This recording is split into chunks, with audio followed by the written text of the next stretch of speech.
खबर शामिल करते हैं। Senior bureau chief Okara Malak Mohammad Arshad ANY की रिपोर्ट के मुताबिक दरियारकम पब्लिक स्कूल बसीरपुर में बच्चों के लिए स्पोर्ट्स गाला का अहतमाम किया गया। मुकामी स्पोर्ट्स स्टेडियम में मुनक्कदा स्पोर्ट्स गाला में स्कूल के बच्चों ने क्रिकेट, बोरी रेस, रस्साकशी और दीगर स्पोर्टी सरगर्मियों में हिस्सा लिया।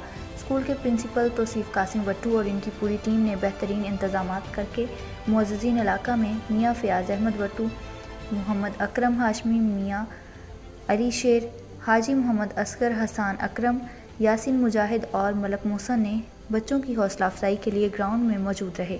बाद अज़ा मेहमानों ने कामयाब बच्चों में इनामात भी तकसीम किए।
तकबीर से दी तूने गवाही, इस्लाम का